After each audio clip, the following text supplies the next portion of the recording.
جی السلام علیکم، امید ہے کہ آپ سب لوگ خیریت سے ہوں گے۔ صدیق جان کو آج عدالت میں پیش کیا جائے گا۔ ان کے اوپر کس قسم کے الزامات ہیں، ان کے وکیل سے ابھی میری بات ہوئی ہے۔ حسان نیازی کو 2 روزہ جسمانی ریمانڈ پہ پولیس کے حوالے کر دیا گیا ہے۔ اس کی کیا تفصیلات ہیں، اور اس کے ساتھ ساتھ گزشتہ روز ایک بڑی اہم بیٹھک ہوئی حکومت کی جس میں عسکری قیادت بھی موجود تھی۔ اب میڈیا اس حوالے سے کچھ چیزیں رپورٹ کر رہا ہے، اس میں کیا چیزیں ہیں وہ بھی آپ سے شیئر کروں گا، اور کچھ مزید خبریں ہیں، کوشش ہوگی کہ وہ بھی آپ کے ساتھ شیئر کی جائیں۔ سب سے پہلے جی، صدیق جان کو کل گرفتار کیا گیا تھا، ابھی تک اس کو عدالت میں پیش نہیں کیا جا سکا، لیکن اب اسلام آباد پولیس نے یہ کہا ہے کہ صدیق جان ولد جان محمد کو اسلام آباد کیپٹل پولیس نے تھانہ سٹی ڈی کے مقدمہ 03/23 میں گرفتار کیا ہے۔ 18 مارچ جوڈیشل کمپلیکس کے جلاؤ گراؤ کے واقعات کے تناظر میں گرفتار کیا گیا۔ صدیق جان کو وقت پر عدالت میں پیش کر دیا جائے گا۔ اچھا، اس کے اوپر میں آتا ہوں۔ صدیق جان کے وکیل میاں علی اشفاق صاحب جو ہیں، ان سے میری بات ہوئی ہے۔ انہوں نے کہا کہ وہ دہشت گردی کی عدالت کے باہر موجود ہیں۔ صدیق جان کے اوپر دہشت گردی کی دفعات کے تحت مقدمہ ہے، انہوں نے مجھے یہ بتایا، اور انہوں نے کہا کہ صدیق جان کو دہشت گردی کی عدالت میں پیش کیا جائے گا۔ یہ ان سے میری باقاعدہ تفصیلاً بات ہوئی ہے، اور اس مقدمے کے حوالے سے انہوں نے بتایا کہ بڑی مشکل سے ہمیں پتہ چلا کہ صدیق کدھر ہیں، ہم پتہ چلانے کی کوشش کرتے رہے، مختلف جگہوں پہ ہمارے لوگ گئے، مختلف صحافیوں سے میری خود بات ہوئی ہے، وہ مختلف تھانوں میں گئے، ان کو بھی نہیں پتہ چل رہا تھا۔ اور اب یہ اسلام آباد پولیس کا آج صبح غالباً ٹویٹ آیا جس سے کچھ صورتحال جو ہے واضح ہوئی کہ صدیق جان صاحب اسلام آباد پولیس کی کسٹڈی میں ہیں۔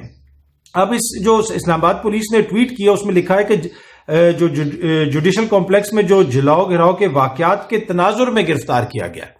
اب اس میں واقعات کے تناظر میں صرف اتنا تناظر ہے کہ صدیق جان نے وہاں سے مناظر دکھائے تھے۔ اب وہ مناظر کا تناظر کیسے بنایا گیا ہے یہ مجھے نہیں سمجھ آتی کہ صدیق جان نے وہاں پہ کون سی ایسی حرکت کی ہے، وہ کون سا تناظر ہے ادر دین مناظر، اس لیے کہ اس نے تو وہاں سے مناظر ہی دکھائیں کہ وہاں پہ جو ہو رہا تھا، جو اس کا کام ہے، جو سارے صحافی کرتے ہیں۔ اب وہ جو FIR سامنے کورٹ میں آئے گی، پتہ چلے گا کہ کیا الزامات لگائے گئے ہیں۔ تناظر میں تو فی الحال ہمیں مناظر ہی نظر آ رہے ہیں جو صدیق نے وہاں سے دکھائے تھے، جس کی وجہ سے لگتا ہے کہ صدیق جان سے حکومت ناراض ہے اور اس کے اوپر یہ مقدمہ کر دیا گیا۔ لیکن یہ بڑی افسوسناک بات ہے، مختلف صحافیوں کے خلاف اس طرح کے ایکشنز کیے گئے اس حکومت کے دوران۔ کیا یہ جو جتنی بھی معزز جماعتیں ہیں، پیپلز پارٹی ہو جائے، نون لیگ ہو جائے، ان سب کو سوچنے کی ضرورت ہے کہ کیا صحافیوں کو اس طرح ٹارگٹ کر کے آپ کی نیک نامی ہو رہی ہے، پاکستان کی نیک نامی ہو رہی ہے، تو حکومت کو خود بھی اپنے رویے کے اوپر تھوڑی سی نظر ثانی کرنے کی ضرورت ہے۔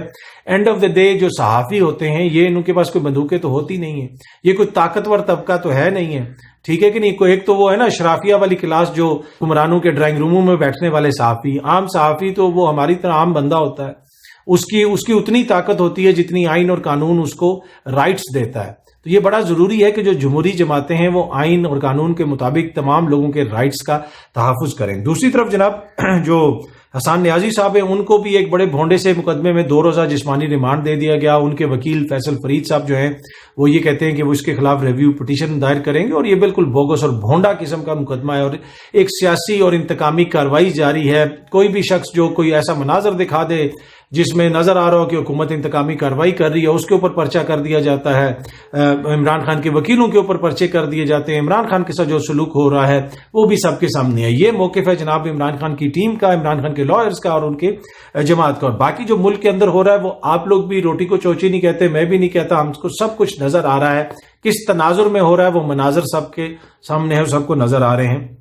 اچھا، اب عمران خان آج عدالت میں پیش ہوئے لاہور ہائی کورٹ میں، ادھر انہوں نے درخواست دی ہوئی تھی توہین عدالت کے حوالے سے کہ ان کے گھر پہ جو کارروائی ہوئی۔ اب BBC اردو کے اوپر لائیو وہ پیج چل رہا ہے کہ عمران خان ادھر پیش ہو رہے ہیں، آج گئے میں لاہور ہائی کورٹ گئے میں۔ میں پہلے بھی کہتا ہوں کہ جس دن خان جلسہ کرے گا یا ریلی کرے گی، قومی خبر بنے گی، جس دن آپ خان پہ مقدمہ کریں گے اس کو عدالت، یا وہ پھر عدالت جائے گا، اس دن وہ عالمی خبر بنے گی۔ دوسرا یہ ہے کہ اب پاکستان کے اندر جس قسم کی خبریں آ رہی ہیں، BBC کی اس خبر کے اندر بھی یہ جو تصویر لگی ہوئی ہے پولیس کی گاڑی جلتی ہوئی، کیا اس سے پاکستان کا تشخص پوری دنیا میں بہتر ہو رہا ہے؟ کیا اس کے نتیجے میں فورن ڈائریکٹ انویسٹمنٹ آئے گی؟ اس کے نتیجے میں یہاں پہ انویسٹر آئے گا؟ اس کے نتیجے میں IMF خوش ہوگا؟ ہم کیا کر رہے ہیں اپنے ملک کے ساتھ؟ اپنے اداروں کو کمزور کر کے، پولیس کے ساتھ لڑ کے، یا پولیس کو استعمال کر کے، انتقامی کارروائیاں کر کے ہم مضبوط کر رہے ہیں اپنے ملک کو؟ جو لوگ اس وقت فیصلے کر رہے ہیں حکومت کے اندر، جو لوگ موجود ہیں، ان کو بھی سوچنے کی ضرورت ہے۔ اب یہ جو بات ہے نا، اسی کا اگلا میں آپ کو ایک بڑا امپورٹنٹ ہے جو اس سے ملتا جلتا جو ہے نا چیز ہے، اور وہ بھی پاکستان کے آپ کو جب اسی تناظر میں آپ اس کو دیکھیں گے کہ کیا اس سے بھی پاکستان مضبوط ہوتا ہے یا کمزور ہوتا ہے۔ اب وزیر اعظم صاحب نے کل ایک ٹویٹ کی، اس ٹویٹ کے اندر وزیر اعظم صاحب نے یہ فرمایا کہ جو پی ٹی آئی جو ہے وہ پاکستان کے آرمی چیف کے خلاف ایک منظم کمپین چلا رہی ہے اور اس کی جتنی مذمت کی جائے کم ہے۔ اس کے اوپر فواد چودھری صاحب نے بھی ایک ٹویٹ کی کہ اس بیان کا مقصد صرف فوج اور عوام کے درمیان فاصلے پیدا کرنا ہے تاکہ عوام اور فوج متحارب ہوں۔ پی ڈی ایم اس آڑ میں لوٹ مار جاری رکھ سکیں۔ تحریک انصاف اور موجودہ آرمی چیف کے لیے نیک خواہشات رکھتی ہے۔ ہم چاہتے ہیں کہ چیف الیکشن کروانے میں الیکشن کمیشن کی مدد کریں اور پاکستان کا ماحول بہتر ہو۔ اچھا، اب یہ جو وزیر اعظم صاحب نے یہ بات کی نا، اب یہ P T I Abid Khan صاحب سے بھی بات کریں تو وہ بھی یہ کہتے ہیں کہ ان کی خواہش ہے کہ ہمیں فوج سے لڑا دیا جائے۔ اب 13-14 جماعتیں ہیں تو آپ جو ہے یہ آپ کو ڈر ہے یا آپ کو یہ خوف ہے کہ جناب ایک تنظیم یا ایک جو ہے وہ سیاسی پارٹی یا ایک گروہ یا ایک جتھا یا جو بھی آپ اس کو نام دیں وہ اداروں کے خلاف کمپین کر رہا ہے اور اداروں کو کمزور کر رہا ہے۔ دیکھیں، میں بار بار آپ کو کہتا ہوں کہ پاکستان کے اداروں کو کمزور کر کے آپ کبھی بھی پاکستان کو مضبوط نہیں کر سکتے، کبھی بھی مضبوط نہیں کر سکتے۔ کسی کو یہ بات پسند آئے یا نہ آئے، عدلیہ مضبوط ہوگی پاکستان مضبوط ہوگا، پاکستان کے ادارے فوج مضبوط ہوگی تو پاکستان مضبوط ہوگا۔ ان کو کمزور کر کے آپ پاکستان کو مضبوط نہیں کر سکتے۔ آئین کے اندر ہر کسی کا ایک رول ہے، اس کے مطابق اس نے اپنا کردار ادا کرنا ہے۔ ادارے بڑی مشکل سے بنتے ہیں۔ اچھا، اب انہوں نے یہ کہا کہ یہ منظم کمپین چلائی جا رہی ہے اور یہ اور وہ، اور یہ تاثر دیا کہ پاکستان تحریک انصاف جو ہے وہ اداروں کو ٹارگٹ کر رہی ہے۔ کیا یہ وہی حکومت نہیں ہے جس کے لیڈران حاضر سروس جج صاحبان کی جلسوں میں تصویریں لگا کے دکھا رہے ہیں؟ اس کے اوپر انہوں نے وزیر اعظم صاحب نے کوئی کنڈیم کیا؟ اس کے اوپر کوئی میٹنگ ہوئی؟ اس کے اوپر کوئی ڈیلیبریشنز ہوئیں کہ اداروں کو کس طرح کمزور کیا جا رہا ہے، عدالت کو کس طرح ٹارگٹ کیا جا رہا ہے؟ آپ موزز چیف جسٹس سے لے کے کس کو ٹارگٹ نہیں کیا گیا؟ کیا کیا باتیں نہیں کی گئیں؟ لاہور ہائی کورٹ کے حوالے سے کیا کیا باتیں نہیں کی گئیں؟ یہ سب کچھ ہو رہا ہے۔ کیا وہ یوگوسلاویا کا ادارہ ہے؟ اس کو کیوں ٹارگٹ کیا جا رہا ہے؟ اگر کوئی منظم کمپین پاکستان آرمی کے خلاف چلا رہا ہے تو ان کو شرم آنی چاہیے۔ اپنی ملک کی فوج کے خلاف آپ کمپین چلائیں گے جن کے بچے روز ہمارے لیے قربانیاں دیتے ہیں، لیکن یہاں پہ اپنے سیاسی مقاصد کے لیے آپ کی خواہش ہے کہ 13-14 جماعتیں جو ہیں ہم الیکشن میں عمران خان کا مقابلہ نہیں کر سکتے، لہٰذا بار بار کوشش کرتے ہیں کہ جناب عمران خان نے تو فوج کو یہ کہہ دیا، وہ کہتا ہے فوج بھی میری، ملک بھی میرا، میں نے تو ادھر ہی رہنا ہے۔ ٹھیک ہے کہ نہیں؟ تو فوج آپ کی بھی اتنی ہے۔ میں تو ہمیشہ سے کہتا ہوں کہ ہم سب کا پاکستان ہے، اگر کوئی بھی پاکستان کو کمزور کرے گا کیا اس سے جو ہے دوسرے کا فائدہ ہوگا؟ آپ الیکشنز کروائیں، جو الیکشنز جانا ہے۔ آپ نے جو خبر دی، جس طرح ڈان میں جو خبر ہے اس میں کہ جی ہائی لیول ڈیلیبریشنز ہوئی ہیں اور اس میں کہا گیا ہے کہ جی پی ٹی آئی جو ہے نا وہ ایک شرپسندوں کا جتھا ہے۔ آگے ڈان میں لکھا ہے کہ جی سیولین ملٹری لیڈرز نے ایگری کیا ہے کہ الیکشنز اور اسمبلیاں جو ہیں تمام اسمبلیوں کے ایک وقت پہ ہوں۔ یہ ان کے حکومتی رہنما بھی یہ کہہ رہے ہیں کہ جی سیولین ملٹری لیڈرشپ نے ایگری کیا ہے۔ بھائی ملٹری لیڈرشپ کو آپ کیوں بیچ میں ڈال رہے ہیں؟ ان کا کیا کام ہے الیکشن سے؟ چلیں وہ یہ کہہ سکتے ہیں کہ ہم سیکیورٹی نہیں دے سکتے، یہ نہیں ہو سکتے، وہ اپنے ادارے کے مسائل۔ یہاں پہ تو یہ تاثر دیا جا رہا ہے نا کہ جناب وہ الیکشن نہیں کروانا چاہ رہے، اور پھر آپ کہہ رہے ہیں کہ جناب کوئی ان کے خلاف کمپین چلا رہا ہے، آپ بیچ میں ان کو کیوں لے کے آ رہے ہیں؟ آپ کھل کے کہنا کہ جی ہم نہیں چلانا چاہ رہے۔ تو وہ یہ ہوتا ہے نا کہ جب آپ کی کمزور شخص کی کسی سے لڑائی ہوتی ہے تو مار وہ کھا کے آتا ہے اور واپس آ کے چودھری صاحب کو شکایت لگا رہے، چودھری صاحب ماریا تو انہیں مینو ہے پر جناب برا بلا تو انہوں بھی کہہ رہے سی، ٹھیک ہے کہ نہیں؟ تو یہ بھی الیکشنز میں ڈرے ہوئے ہیں، الیکشن میں جانا نہیں چاہتے، عمران خان سے الیکشن لڑ نہیں سکتے، تو بار بار یہ تاثر دیتے ہیں کہ جناب عسکری قیادت یہ کہہ رہی ہے تو فلانا یہ کہہ رہا ہے۔ نہیں بھائی نہیں، آپ کی حکومت ہے، آپ کہتے ہیں آئین کے مطابق ہم آئے ہیں، آپ یہ بھی کہتے ہیں کہ ہمارے 36+36+ پتہ نہیں کتنا 106% آپ کے پاس مینڈیٹ بھی ہے، تو پھر الیکشن میں جانے سے کیوں ڈرتے ہیں؟ کیوں اداروں کے پیچھے جھکتے ہیں؟ کیوں اداروں کو آپ ملائن کرتے ہیں؟ آپ کبھی عدلیہ کے حوالے سے جو مریم نواز صاحبہ نے تصاویر لگا کے حاضر سروس ججوں کی، کیا اس کے اوپر وزیر اعظم صاحب کو نظر نہیں آیا کہ یہ ادارے کو کس طرح سمیر کمپین نظر نہیں آئی ان کو کہ یہ کمپین کیسے چل رہی ہے؟ اور اسی طرح فوج کو بھی بیچ میں سیاست میں گھسیٹنے کی کوشش۔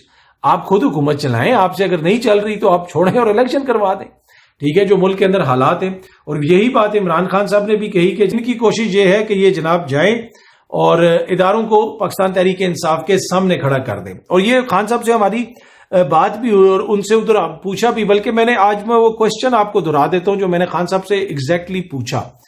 میں نے خان صاحب سے کہا کہ خان صاحب آپ کی 70 سال عمر ہے ماشاءاللہ، تو ادارے بڑی مشکل سے بنتے ہیں، تو آپ جو ہے اگر فوج کمزور ہوگی یا کوئی عدلیہ کمزور ہوگی تو ادارے تو 30-40 سال لگ کے بنتے ہیں، تو کس ادارے کو کمزور کر کے تو کیا کوئی ہو؟ آپ پاکستان کو مضبوط سمجھتے ہیں کہ کوئی کر سکتا ہے؟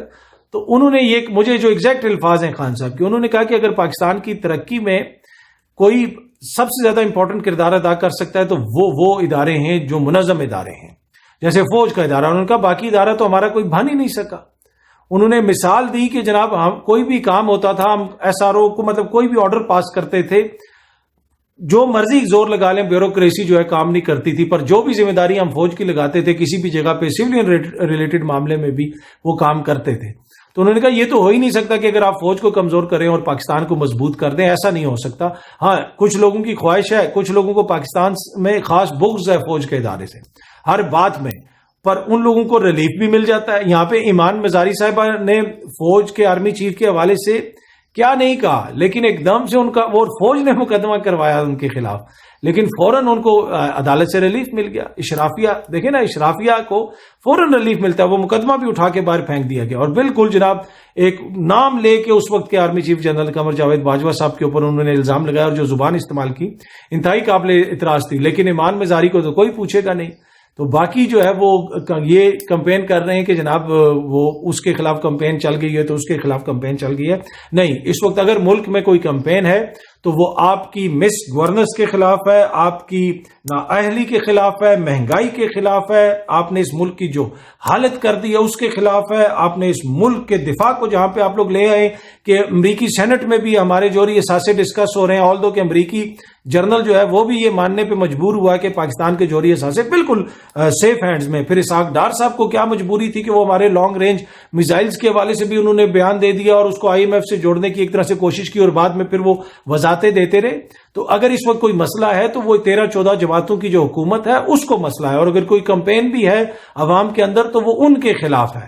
باقی کسی چیز کے اوپر تنقید کوئی کر سکتا ہے، کوئی بھی شخص یا کوئی بھی ادارہ تنقید سے ماورا نہیں ہے، وہ آئین اور قانون کے دائرے میں رہتے ہوئے ہم سب کو کرنی چاہیے۔ اگین میں کہوں گا، جو جذباتی لوگ ہیں ان کو بھی کہوں گا، نوجوانوں کو بھی کہوں گا کہ آپ پاکستان کے کسی ادارے کو کمزور کر کے کبھی بھی پاکستان کو مضبوط نہیں کر سکتے۔ میرا اور آپ کا پاکستان تب بھی مضبوط ہوگا جب یہاں پہ جمہوریت مضبوط ہوگی، یہاں پہ عدلیہ مضبوط ہوگی، یہاں پہ فوج مضبوط ہوگی، پولیس مضبوط ہوگی، یہاں پہ وابڈہ مضبوط ہوگا۔